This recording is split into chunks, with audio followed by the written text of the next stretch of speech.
Hey, look what came in this week. Not something I asked for. I just hope it's not active.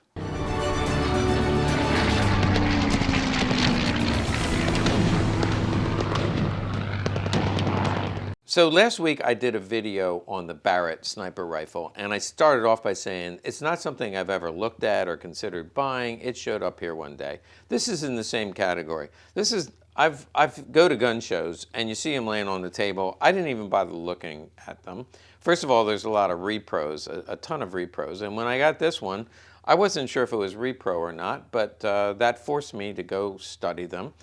Turns out this is an original stick grenade. And I thought, well, it would make a nice video, but I better know what I'm talking about. So I looked at a couple videos that compare the stick grenade to the pineapple grenade or the American grenade, also known as the Mark II.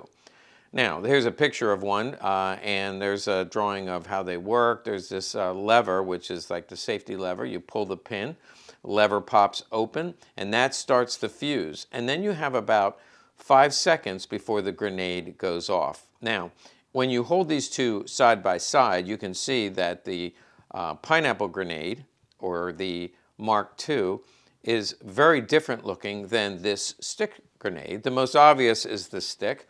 When you see soldiers carrying them, you can see they carry it in their belt or in their vest, as opposed to the pineapple grenade, which you can just stick it in your pocket or hang it on your vest. You do want to make sure that you don't accidentally pull the pin on that one, and that's a little bit of a disadvantage.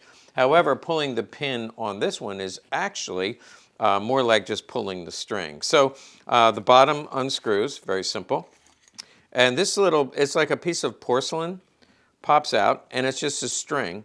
And so you watch them in training, and you hold it like this, and when you yank it, there's a fuse that strikes, and that ignites the gunpowder or the explosive, and it takes about 5 seconds. So both the American grenade and the German grenade takes about 5 seconds.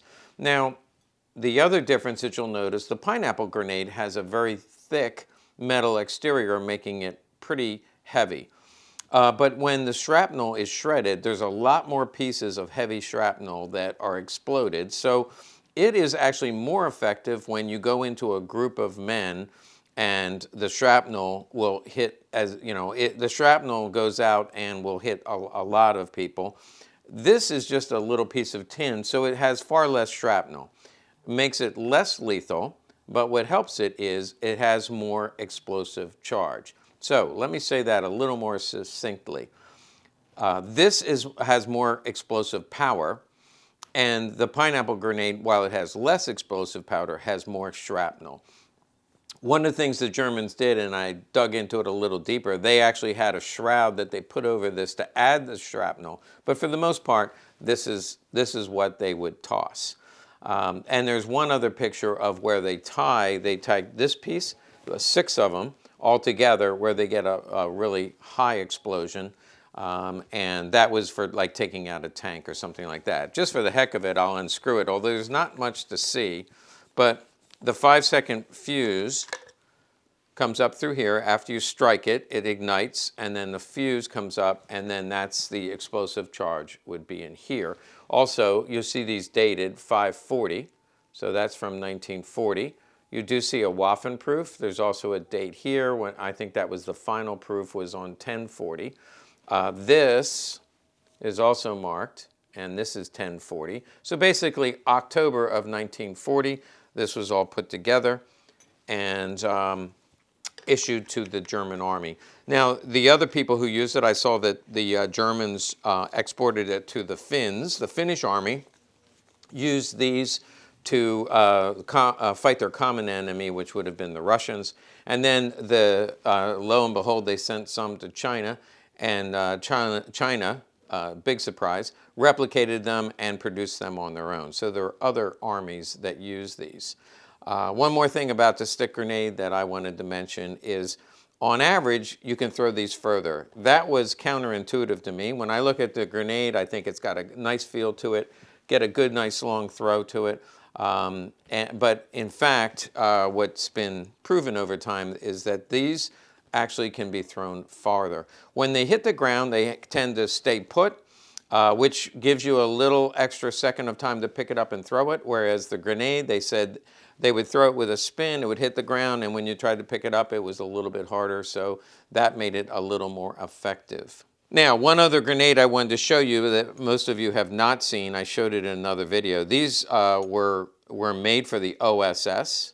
That was the World War II Secret Service, precursor of the CIA. This is called the Beano. It says right here it's a T13. It's made the size of a baseball on purpose. You grab it like this. So you pull the pin. These two flaps come up, and it explodes on impact. So you throw it, and when these are pushed down, it sets off the fuse. So it's instant. Instead of waiting 5 seconds, you throw this. When it hits, it explodes. But as it turns out, it killed more friendly troops than the enemy, because people would pull the fuse and drop it. And there was a couple incidences where they dropped it on the ground and exploded at their feet and injured or killed somebody. So these were not used very often. It looks like this was thrown a few times. You see dent, dent, dent. But again, this is called the Beano. I'm not sure why it's called the Beano. I guess you throw it and bean somebody on the head. As far as I know, it was never issued in battle, and therefore it injured people in practice, so they never really mass-produced them. Again, pull this. I have done it, but it's really hard to get back in. You pull this, you throw it, and then these little levers, when they're pushed down, will set off the explosive charge. Hey, I hope you learned something today. I know I did. I had to do a little bit of research, but this is actually pretty cool. We'll move it on along. Maybe one of you would like to own this. Make sure you like and subscribe to our channel and tell somebody else about us, because you never know what's going to show up at Legacy Collectibles.